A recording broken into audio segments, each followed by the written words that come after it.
Welcome to the show. Hi, I'm Randy Jeffers, and we are live from the entertainment capital of the world, Las Vegas, Nevada. Well, we have a really special guest. We have Don Burnett here, who is the Veterans Liaison for Imagine Now, right? Yes, sir. Did I say that right? That's a mouthful. You got it, Randy. Okay. Well, I want to talk a little bit about you because it's really important to understand you, I think, before we understand Imagine Now. But Imagine Now is a nonprofit that's devoted to helping veterans, right? Yes, sir. And as a veteran, tell us a little bit about your experience. Well, I served 23 years in the Army, 17 of that as a Special Forces medic.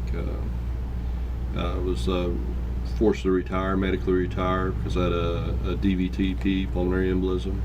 And so I was going for 26, might have went for 30, but anyway, got out at 23. Served mostly South Central America, counter-drug, then counterterrorism, of course, after 9/11. And I did one tour in Afghanistan. My goodness. Now you were a Green Beret. Yes, sir. Okay. What exactly? Let's start there. What is a Green Beret? I know it's part of the Special Forces. Right. But how would you define it? It is the Special Forces for the Army. Okay. We get compared to the SEALs all the time. Yeah. We're basically have a little bit longer course. They're a little bit more physical. We'd like to say we're a little bit more mental. But we're all don't like to compete too much with our sister force in the Navy. But it's comprised of a Special Forces team, which has an officer, a warrant officer, that's your leadership of the team, a master sergeant, which is the senior NCO, and then we have an engineer, a medic, and a radio or a communication guy. So it covers everything. Basically, we're developed with John F. Kennedy, President Kennedy, to combat the needs that wasn't covered by the big Army. Oh. So, and basically we were a force multiplier, what they call us. So we could go in and train a battalion of foreign units, whether guerrilla forces or insurgent forces, to combat other military units, which that makes a force multiplier. You don't need 1,000 men when you got 12 that can do the job, training a foreign force. That's interesting. Now, there are also Army Rangers, right? Right, and Army Rangers, or they're also in the Special Ops umbrella, and their Ranger School, that separated a little bit, is a basic course of leadership, which is pretty intense, but it's a basic leadership course.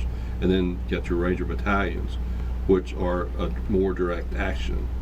Before 9/11, Special Forces wasn't really that much involved in direct actions. But after 9/11, of course, we had to expand and use our other core mission, which is direct action missions, attacks and stuff like that. So the Army has two groups of Special Forces? Well, yeah, two sort that of, we can talk about today. Oh, okay, so there's some secret ones, I guess, that we don't want to talk about. Okay, very interesting. So how long were you in the service before you went into the Special Forces? 6 years. I spent 6 years and 3 in the 10th Mountain Division when they first started back up. That was back in '85. And that was President Reagan's baby to fight the insurgents of the Russians in Afghanistan whenever everything was switched over. Never went anywhere from that. I got out, was going to college, and got called back in during Desert Storm. Went to the 101st Airborne for 3 years. So how did you get into being a Green Beret? What did they recruit you? Or? Well, at that point, they do recruit, but it's basically being at Fort Campbell, Kentucky, where there's 5th Special Forces Group there, and seeing Green Berets walking around and stuff like that. You thought, well, okay, well, if I'm going to stay in, that's once they called me back in. I said, well, I might as well just stay in. They won't let me escape. So I took a step up and went to the Special Forces Selection Course, which is a real short 10 days of the longest days of your life. I'll bet, yeah. Yeah, you were mentioning the members of the team, but they're not really high-ranking officers, right? No, a basic Special Forces team has a captain. Okay. And a warrant officer, and that's your leadership. Then there's a master sergeant, and then the rest of you are E7s to E6s. Previously, we called them SF babies. They came straight off the street. You'd have privates and stuff like that. But typically now, most men in the Special Forces are E5 or above, and typically E6 or E7. I see. Sergeant First Class, Staff Sergeant. So you said you spent a lot of time in Central America. Central and South America. Yeah. My wife's Colombian, because I've spent quite a few trips down there. With the counter drugs. That was mostly the bulk of my Special Forces career was South Central America. Really?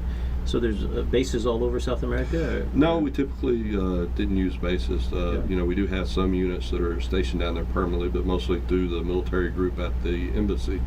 And as I said, we're a force multiplier, so we work within and through the other units in that country.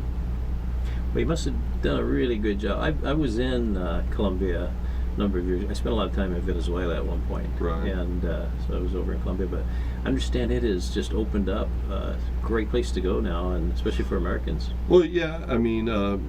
Right now, the peace process, if it finalizes, hopefully it'll be a little bit better than it was before. Right now with Venezuela is a problem right now. So hopefully that will calm down. There's just an influx of Venezuelans crossing the border. They have an open border there, but it is a nice place to go. Just like anywhere, you got to go where you're supposed to and don't go where you're not. Yeah, I guess that's right. What's the toughest assignment you had that you can talk about as a Green Beret? Is my many trips to South America. Probably Bolivia was probably the biggest counter drug place we were at first, that's when I was a little younger and it was a little bit more challenging. A lot of people don't realize through the 80s and 90s, Bolivia produced 80% of the coca for the cocaine. Really? Wow. Even when Pablo Escobar and all those were in charge. In Colombia, most of the cocaine and coca still came from Bolivia. Out of Bolivia. Wow. But unfortunately, the current president did a coup. It was a non-military coup there, and he was part of the drug industry at that time, Evo Morales. Oh, really? Right. So it was grown in Bolivia, but it was somehow funneled through Colombia. Right. They turn it to distribution. paste. They turn it to paste, and then the paste would bring it through trucks, to Colombia or to Peru, and that's where I did most of my time. After my initial trips to Bolivia was in Colombia and Peru. My goodness. I'll bet you there are just some incredible stories that you can't talk about, but... Can't talk about water skiing with the pink dolphins in the Amazon. But. Yeah, right. I understand. So you got injured. Tell us how that came about. Well, have an accumulation of injuries. For the traumatic brain injury, which is my main concern with Imagine Now and what we're going to try to look for other vets, as well as first responders as well, is through series of thousands of explosions. Most of them small explosions, but close proximity. Be like a boxer, for about 50 years or 60 years of boxing probably. Wow. Because it was constant. I remember one week in Virginia, we did a team training with just 8 of us. In 8 days, we blew up 480 doors. So, wow. That's an explosion that's within about 8 feet from you. Oh, my goodness. 480 times.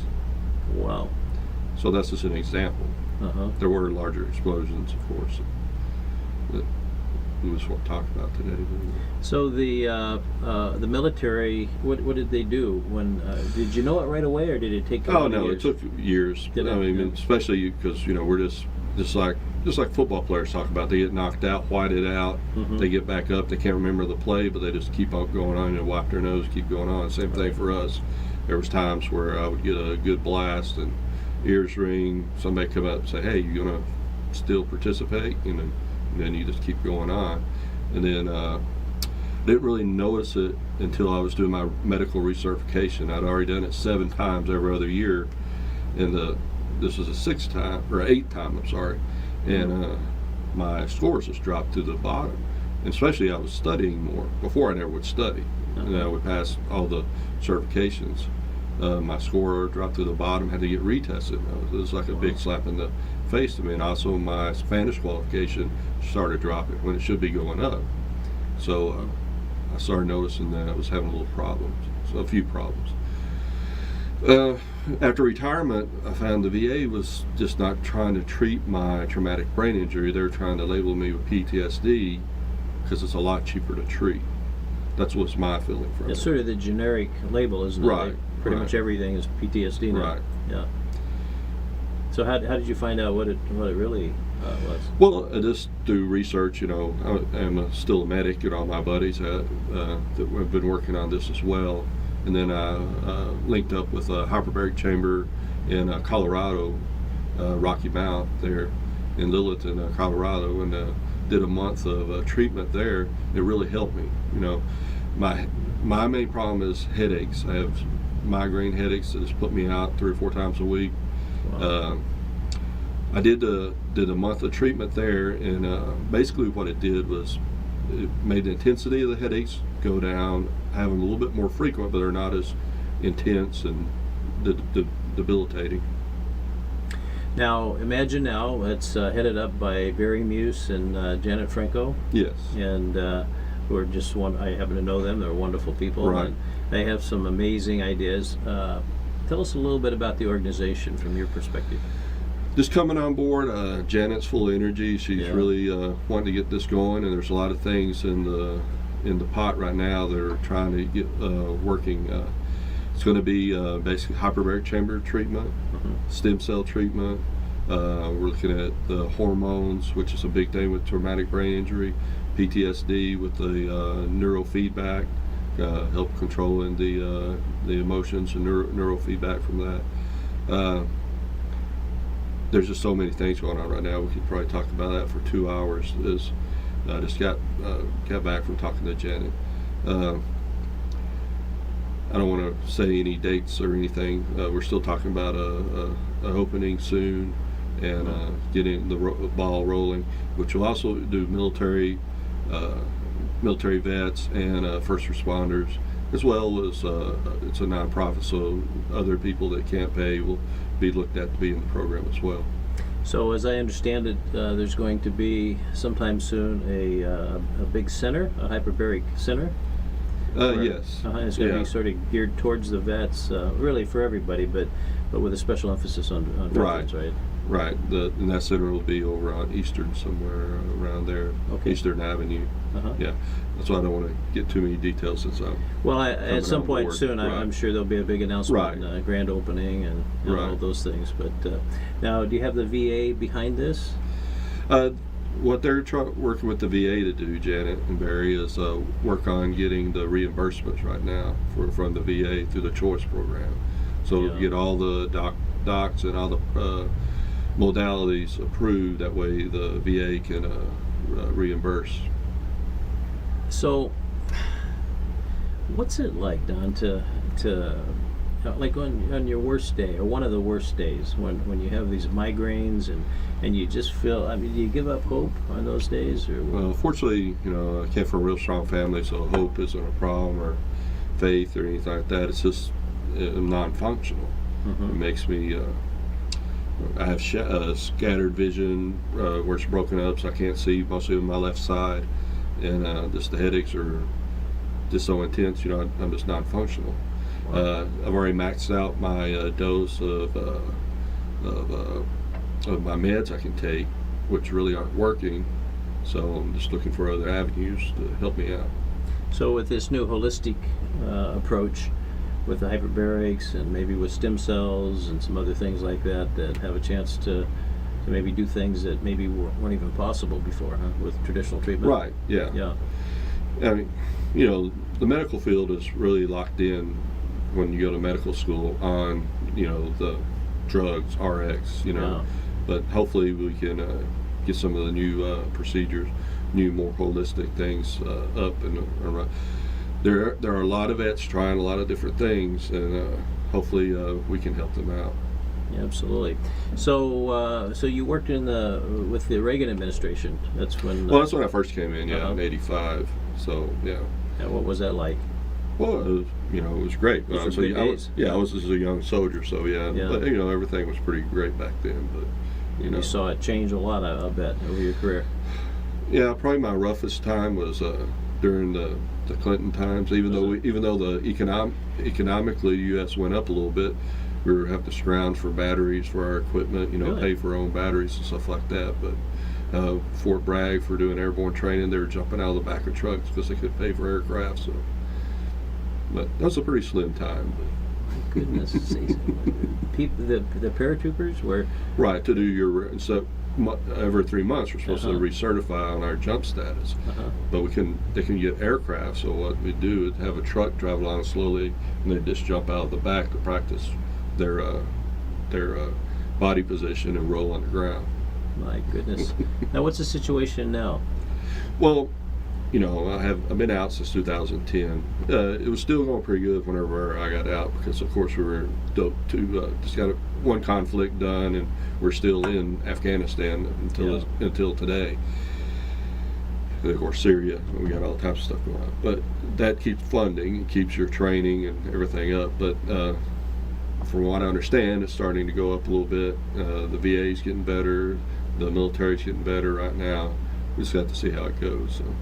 So this President Trump is probably good for the military. Oh yeah. He definitely was part of his platform. Yeah. And he hasn't stepped off that pedal at all. So.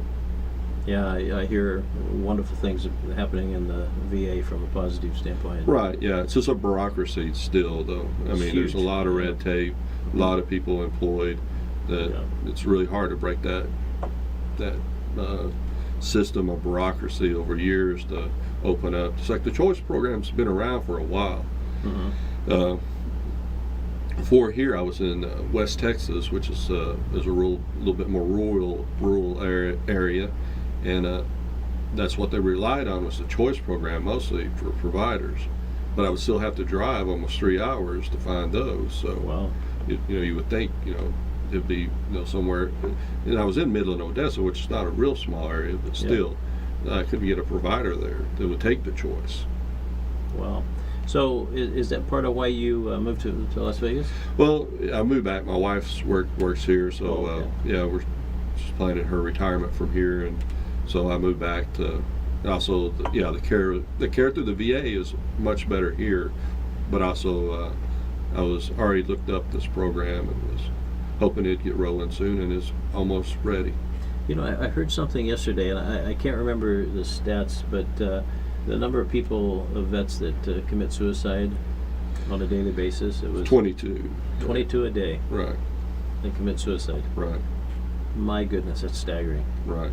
It doesn't seem possible that could. Right. Yeah. With any stats, but you forget how many people are vets and how many people have problems. The previous engagements, I don't have the exact stats in my head, but like in Vietnam, I think it was 7% of the population was serving and had been in war. Now we're less than 1%. We're at 0.45, so less than 1. So the odds of people knowing somebody that served more or less has problems is very low. Yeah. But that number's still very large in a population of 330 million people. Yeah. Absolutely. Now, you were in Afghanistan as well? Yes, in 2004. Just for 1 year? Well, no, I was there for about 6 months. And what was that like? Well, I didn't find any place there I'd really want to fight for, but we were fighting there anyway. Yeah. It's probably. Well, let me ask you this: what goes through your head? Some of these the wars and the skirmishes and things that we as a country get ourselves into. From a military standpoint, when you're the guy actually on the ground doing it, I mean, what goes through your head? Mission and buddy. Mission and buddy. What does that mean? Well, you're there on a mission. Yep. And you gotta help your buddies. Well, I can understand helping the buddies because your buddies are your buddies, but the mission sometimes you might wonder about it, right? Right. Obviously, especially in special forces, we're not big dummies. Yeah. So we're there just like robots, but you're there on a mission. Mission comes first. Then who's going to get you out of there is your buddies. Yeah. Especially with special forces, because there's not many of you on the team, right? Right. How many members? There's a 12-man team. Each 12. position is doubled for your medic, your weapons, your commo, and then you got your 2 officers, your captain and your warrant, and then your master sergeant. And I left out the intel guy earlier. Okay. Interesting. Man, it's I just cannot imagine not having served in the military. I just can't imagine what the things you've gone through. It's just it's mind-boggling to think about Like it. I tell everybody, somebody had to take out the trash, and might as well have been me. So. I guess one way of putting it. I guess. Right. I grew up in a time when during the Vietnam era, at the end of the Vietnam War, and I graduated from high school in 1970, and a lot of guys that I knew that went in the service. It was the lottery, so I Right. happened to have a number that was a good number. So Right, exactly. I didn't have to go, but boy, there were a lot of people I went to school with that didn't come back. Those were terrible times. Right. And just like then, I mean, the mission, there's a lot of guys question their mission. There was a Yeah. lot of dissent from people that were serving, but they still did their mission. And that's the only thing you can Yeah. do, because you want to get back, you want to bring your buddies back, and that camaraderie is always what helps us get through our missions and training. Yeah, what's your advice to a young guy that maybe doesn't want to go to college, just graduated from high school? Do you recommend the military? Oh, Is it- yeah. Yeah. Yeah. And now, especially Special Ops, Green Berets have opened up, taking guys straight from the street again. So you can go right from wherever you're at in 2 years, being a sergeant and being in Special Forces. So you can go directly into the Green Berets. Now, we started Really? the program back, yeah. RSF Baby program. It's So called the you- 18 X-ray program So you now. don't have to be in the regular army. No, you just have to pass the initial assessment, Uh-huh. which, it's a little higher GT score. That's the score arrived there when you take the ASVAB to enter the military. Has to be a little higher than most fields. You get accepted, and you can basically in 2 years you could probably be you could be a E5 Mhm. and get sent to a team. What are some of the other special forces that you can talk about? Well, I mean, as far as The SEALs is ones probably that the are- most popular, or the one Right, that right. make all the movies. They got all the about. movies and books, right? Yeah. But anyway, The Green Uh, Berets is right. probably next. Huh? right, You got the Rangers, as you mentioned. right. And I then, mean, there's a lot of units. I mean, we Uh-huh. get, everybody knows about Delta Force. I mean, because I can't tell you much about it except for about it. that's kind of an elite force within Right. the, That would be like in SEAL Team 6, which is on Uh-huh. it's on the History Channel. yeah. So you could SEAL Team 6 and Delta are basically the same level of unit as far as training and mission. Right. Now the Marines, but The Marines have the famous was Force Recon, but now they've joined in the umbrella to the Special Forces, Special Ops community, because what they used to refer to Recon was their Special Operations Capable, but now they do have a Special Forces unit, Special Operation unit in the Marine Corps. no special name for them. Just That's their Special Operations. special ops. Yeah. Yeah, you hear about that on the news, and Yeah, they're the only ones that have been lower key though. yeah. No books or movies made yet. Right. Yeah. But they certainly do a lot of Right. amazing things, I guess. Huh? Right. Right. They had to come under an umbrella. The Recon was kind of out there by themselves, trying to hang on to their Marine Corps roots, but then not really go into the Special Ops arena too much, using that capabilities umbrella or slogan, and they finally got pulled in. Now, how about And the that was mostly for money. So. yeah? Now the Air Force. How about them? Do they have a special? Oh, ops? yeah, they have their CTC guys, which is they set up the airfields, LZs, call-in fire, aircraft fire, bombs, and then they got their PJs, which there's been a lot of shows about the PJs as well. PJs.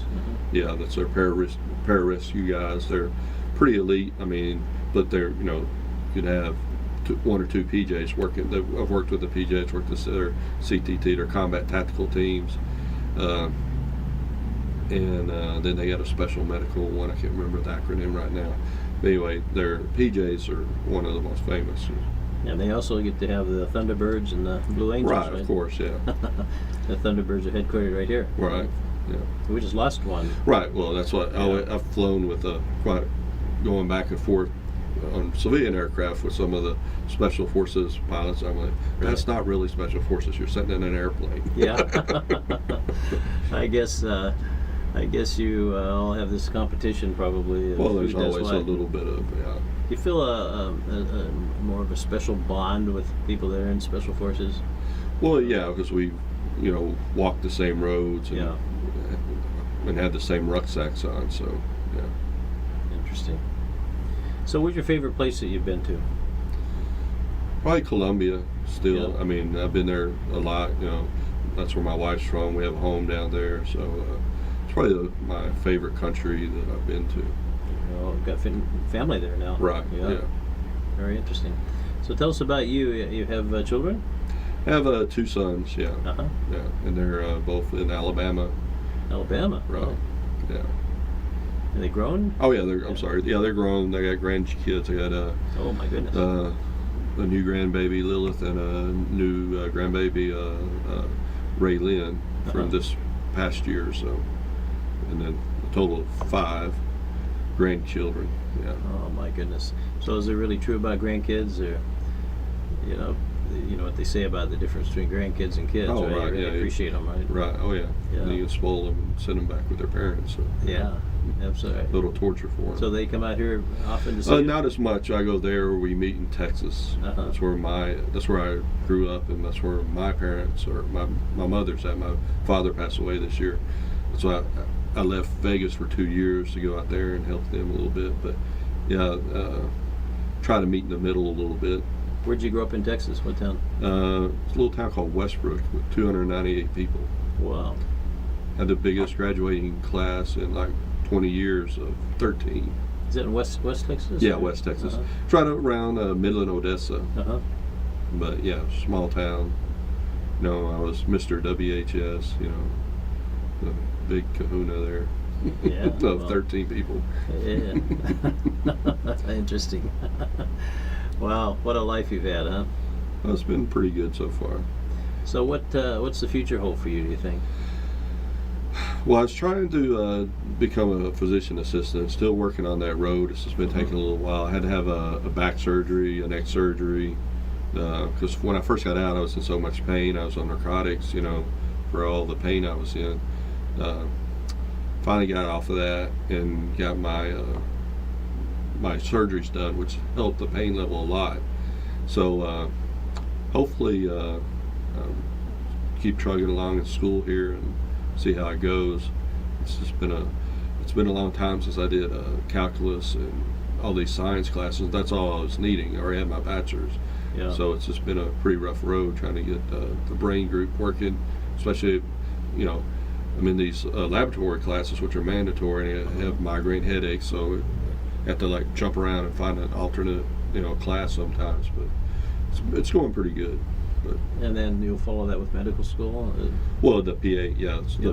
the PA program, which is between usually 46 to 48, depending on where you go. I hadn't decided where I'm going to go to school. If I, you know, once I get all my prerequisites done. So. Well, there's a pretty good one here now, right? Well, yeah, it's First, this first little, year. yeah. Right? This is the first year for the medical school at Right. UNLV. Yeah. Right. Yeah, very interesting. Wow. So, Imagine Now. Let's talk a little more about that. Okay. What do you think's? What do you view? What do you think's going to happen this next year with that? Well, as I said, there's a lot of things in the pot right now that are looking pretty good. So, you got to get some more funding from the great people of either Las Vegas or wherever, and that get the ball rolling. With the expansion of basically going to have 3 sites that are going to be open, and I just see a wonderful future right now. Obviously, there's going to be obstacles and things that come up, but it looks like it's going to be going pretty good pretty soon. So, what year did you have your first hyperbaric experience? That was last June. Last June. So, Yeah, it was for a month. What they do is they bring you up there. We'll have a similar thing hopefully here. We're modeling a little bit after the Rocky Mountain. Sorry, Rocky Mountain, Colorado. You go there for a month. They got a little house there you stay in, and twice a day you get a treatment. So basically, it's 3 hours, hour and a half in the morning, hour and a half in the evening, and that pretty much occupies your time. It was pretty good treatment. One of the things I was surprised by, and the other guys I was with two other, one a Marine, other Army EOD guy, was by the third week you're just so tired from the treatment because it started activating all your cells. Your cells are just going crazy from all the oxygen, and by the third week you're just burnt. We could barely even get up and get to our morning sessions. Really? Right. It was a little surprising. They kept telling us about it, but we're like, that's not going to happen. Yeah, because you're supposed to feel better. Right. And eventually, Energized. right. And that, after the month, that kind of wore off and I started feeling better. As I said, my main thing was my headaches, and the intensity went down. Probably have a few more right now, but they're not as intense, so not as debilitating. Now, how often can you go in a hyperbaric chamber? Is this something you can do every day if you want? Oh yeah, that's what so we did every day. I mean, Can you keep doing it forever if you wanted Oh, to? yeah, I'm sure. Well, there's no downside to it. I'm sure there's plenty of actors and actresses that are doing it all the time. Because a lot of people use it for cosmetic use too. Yeah. Yeah. Usually they don't do as deep a dive. We're doing 1.5 atmospheres, which is the pressure. They typically do a little bit less atmospheres, a little less than 1, typically for the aesthetic part of it. Well, for those of us that don't know what that means, it really sounds a little bit complicated, but Well, it's not too complicated. It's just like going underwater. If people are divers or whatever, it's the same thing. Once at the floor, the ground level, I mean, you're at 0 or 1. Then once you go about 28 feet to 32 feet, you go down another atmosphere. So all it is increasing the atmospheric pressure, the pressure on the body, so you can absorb more oxygen. And then in the chamber, you're getting 100% oxygen. So it's just really getting pushed out to the cells. It's like, it's like pushing something through a syringe and really getting the oxygen into the cells.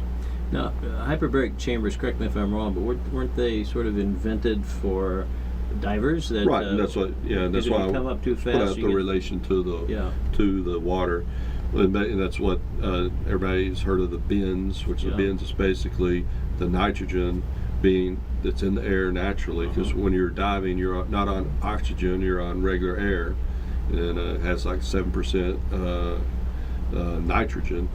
And it's compressed down into the joints, especially the blood. Whenever you go diving, the deeper you go, the more it gets compressed down.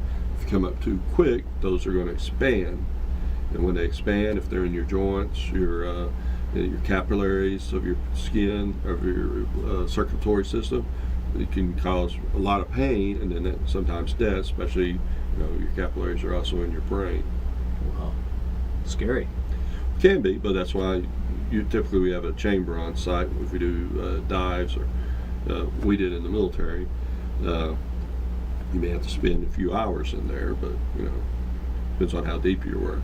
Fortunately, most of the special ops dives are pretty shallow. So Are they? yeah. How deep can a human go? Well, without a bell or anything like that, you start getting. Well, this is a little bit more complicated because you have to switch over to nitrogen or to different air systems and stuff like that to go past about 150 feet. Once you get to 150 feet, you can start getting what they call oxygen toxicity, or I have to remember my term right now. Basically, you start getting very confused and very lethargic about 120 feet to 150 feet if you're not on nitrox. Nitrox is a special air that you can go a little bit further, down to 200 something. Free divers have gone down to 500 feet, but that's just to go down, right back up. It's not compressing the air quite as the nitrogen as much in your joints or your blood system Because of the speed. Right. Yeah. So they're basically just going down, touching, and coming back up. Now, if you're in an enclosed environment, like a submarine, for instance. Right. That's pressurized. It's like an aircraft. So they could go anywhere. Right. It's like when you're in whatever airplane you're in, civilian-wise. When you go up to 30,000 feet, typically the plane is compressed down to 8,000, 10,000, 8 to 10,000 feet. So you don't Because if you're at 30,000, there's very little oxygen in the air because it Right. expands so much. Very interesting. It's a fascinating field, and I can just imagine that these hyperbaric chambers are going to just help vets a lot. What kind of things can it help with? Well, Obviously, migraines, right? right. In most there's a lot of hospitals that have them that people don't realize there's a hyperbaric chamber there because mostly they treat burns and different bone injuries to help regrowth.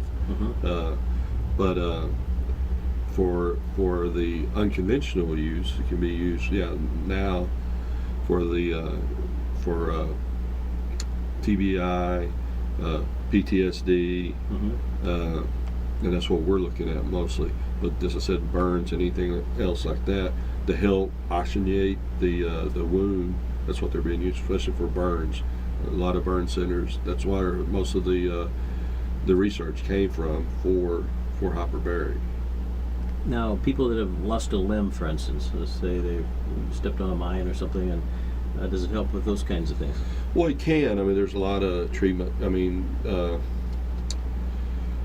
you're not looking at the healing aspect, but a little bit more for the mind, which there's a lot of different things for that now too. So, but yeah, it can help as well for amputations and such.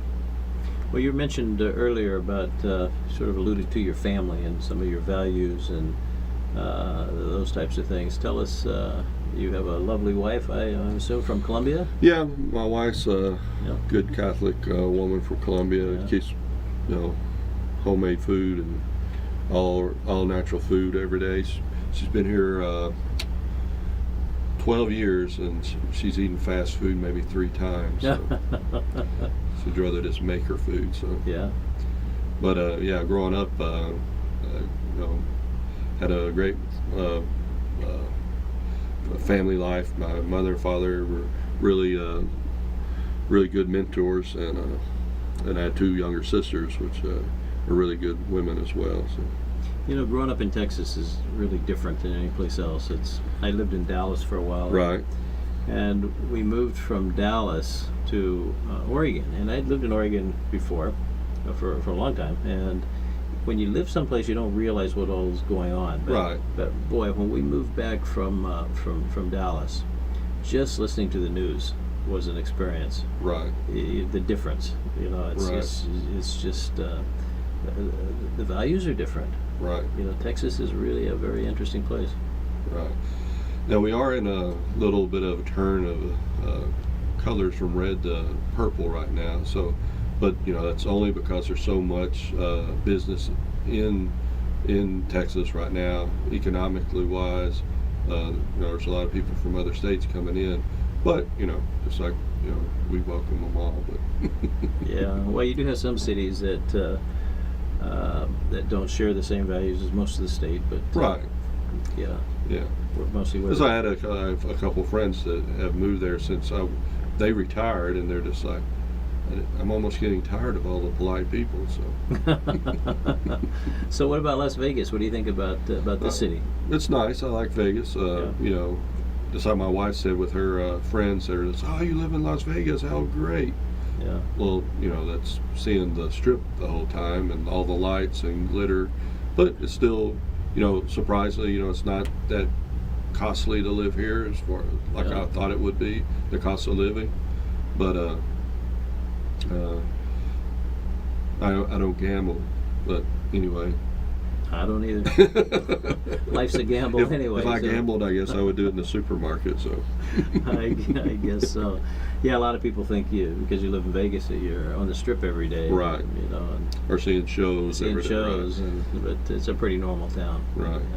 But it is nice to every now and then drive down there on the strip and see the lights. Right. Yeah. Plus, you have access to best entertainment, the best food in the world. It's Right. just incredible. Oh yeah, that's one thing is the food. At whatever level of restaurant or fast food or whatever you want is here. As far as elegant to barbecue, not quite Texas barbecue, but it's pretty good still. Absolutely. So if you have not been to Vegas, you need to get here. Flights are Right. cheap. You can fly in from almost anywhere in the world, and it doesn't cost very much. And Especially if you come during the week. I mean, the big casino resorts are pretty cheap. Oh, right, yeah. Yeah, weekends they triple up the price, but Right. You know, during the my, week it's not my bad. parents used to come in the 80s whenever you Uh-huh. could jump on a plane for $49, and it was also covered a lot of your Yeah. other expenses as well. You know, give you, but that's not here as much now. But there's still a lot of good deals. A lot of great things, yeah, absolutely. What's your favorite place here? You have a favorite restaurant? Uh, my wife likes paella. It's a Spanish Oh, dish uh-huh. with so we tried the a couple of places, but the Barcelona, which is over actually here in Henderson, but still, it's a small place, but we love that place. But Yeah, called the Barcelona. yeah, And what street's it on?